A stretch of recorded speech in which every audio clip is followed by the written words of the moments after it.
My bale tippers have arrived. So every time we do any bale pickups with the stack wagon, if they are strings up, then we have to turn them so that it's cut side up, and that's how the stack wagon picks them up.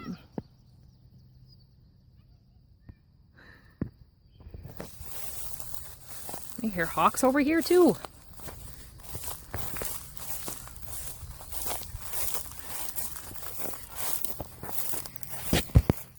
Now when you got a bale in a weird spot like this, I'll take it and move it and put it in a line for him.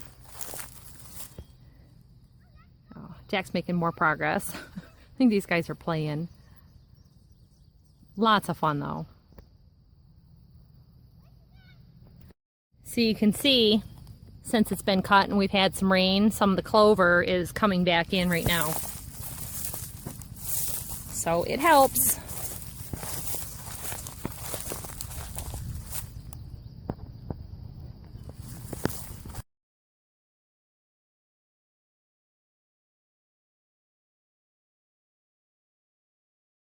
So when he gets to the field, he's got to take it out of transport mode, and that's just simply unchaining the pickup and setting it down, and then engaging his PTO to do the work.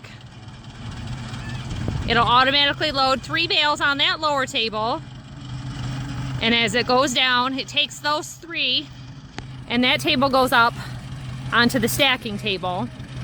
When that table is totally full, I think it's 3 by 5 bales, then it goes up into the back section.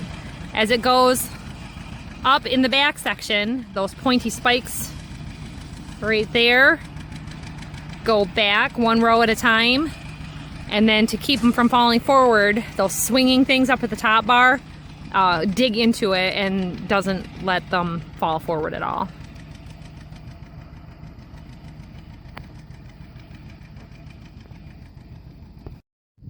It's funny because you don't see much going on. You start walking down the rows. We have got a lot of clover growing right up here in these rows. We've had about 2 weeks straight of rain, and it was essentially, you know, grab a little bit of some harvest and, you know, try to get, it's essentially grab some of your harvest and get it stored before the next storm was coming. It's just been crazy around here.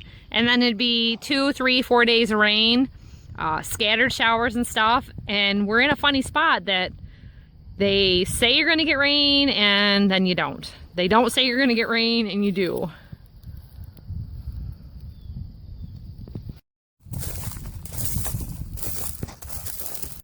Now the good thing is, I forget what he said his exact number was, but 300-ish bales from 14 acres last year. His baler says 540 acres. Now June, beginning of July, no rain. We did not get rain. It was terrible.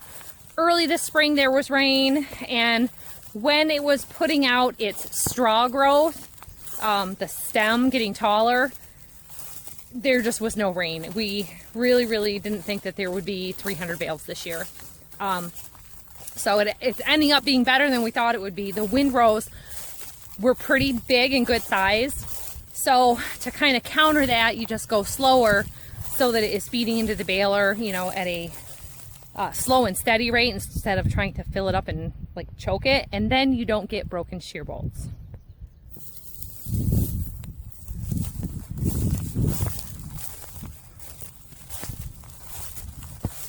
He's had some practice with square bales, I'll tell you. And when we first started this, it's been about 10 years now, I couldn't hardly lift bales of hay, and I so much more favored doing straw.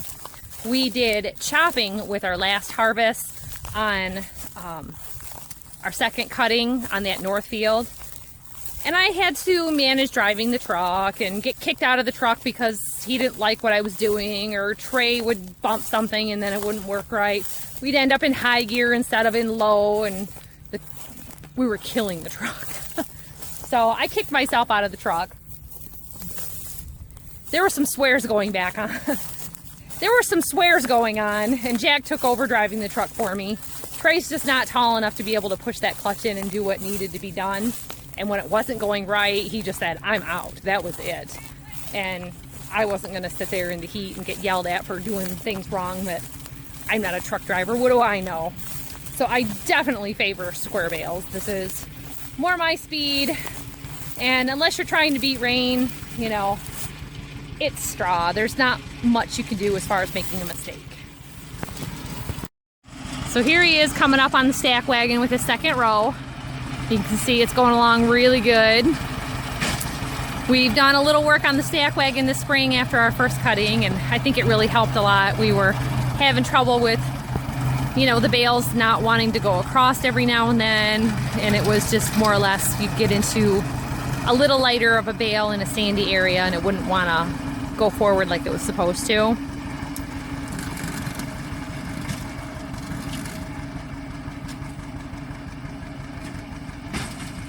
But I think the work that he's done on it, it was definitely worth the time.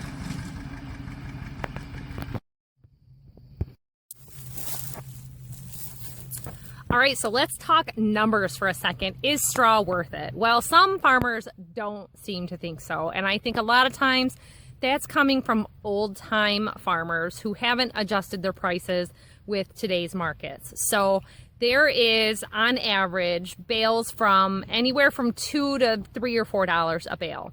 Now, because it's organic, we always do $5 a bale. And we figured this out, 540 bales, that's $2,700. So you could sell it for half price and lose a lot of money and a lot of profit. You got to pay for fuel, you got to pay for labor. These kids aren't for free. We don't make them work. We pay them to work. Even something as simple as coming out and tipping bales. A lot of kids grow up, I think in the past, farm kids. They went to college, they got off the farm, they didn't want anything to do with the farm because they were forced labor because their parents owned a farm. And we didn't want our kids to have that experience. We want them to work on the farm and enjoy it and stay or come back if they go off to do something else. We know Jack wants to go to railroad school. That's fine.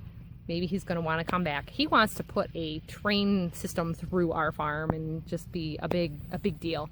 He wants to own his own rail system. So Warren Buffett, if you want to sell, we got an entrepreneur here who wants to start out on his own. So there's a local farmer's market. It's a store that started out as more of a produce market that just got bigger and bigger. And a couple years ago, I did just a quick little video stopping by there. It's Horrocks in Lansing. Now they are selling straw. It was either $6.99 or $7.99 a bale. I don't remember which it is. Not organic, just straw for planting your grass seed or for, you know, coating your garden to prevent weeds. And the straw really helps a lot with that weed suppression too. So, you know, we think $5 a bale is definite. Mommy, did you hear me? I was saying to come over to me. Oh, okay. I didn't hear anything. So we think $5 a bale is definitely. So we think $5 a bale is fair. Now, if I were to do delivery when the Dodge was roadworthy, I was doing delivery for $6 a bale. We don't really like to do that because say you get there and then they're like, I don't like it. You've got a load, and it's the same thing with the hay. I just don't deliver it because I don't want to deal with it. I know a lot of people will say, oh, let's just sell it right out of the field and not have to store it up in the barn or whatever. Well, again, you're losing your profits by trying to sell it right out of the field. We've got the barns, we've got the old semi-trailers, and I think right now there's 7 semi-trailers.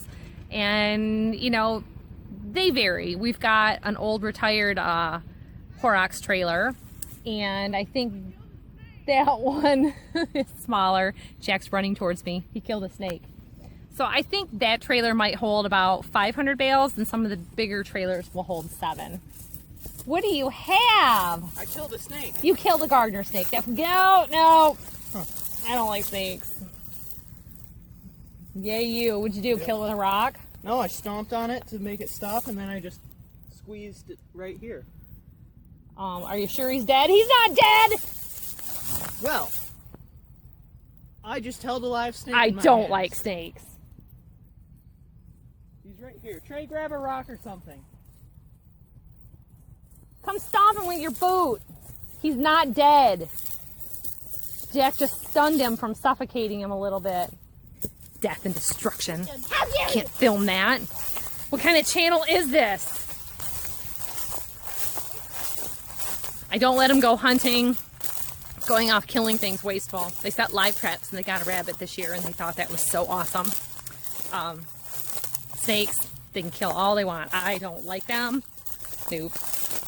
You can see here there's a fair amount of some grass coming up and the clover. Little bit of weeds, but not much. And that's okay. Basically, that gets treated as a cover crop that gets plowed under or worked under, and that is treated as green manure. So it's going to replenish the soil, what was taken from it, and you know, whatever we have to do to keep things going well, you know, you want to definitely invest in cover crops. I think it's worth it, and it's worked well with us for the clover. We did it with the sunflowers, and the first year we did the sunflowers we didn't, and we had that mare's tail really bad, and it kind of set us on a different path of our organic farming to do better.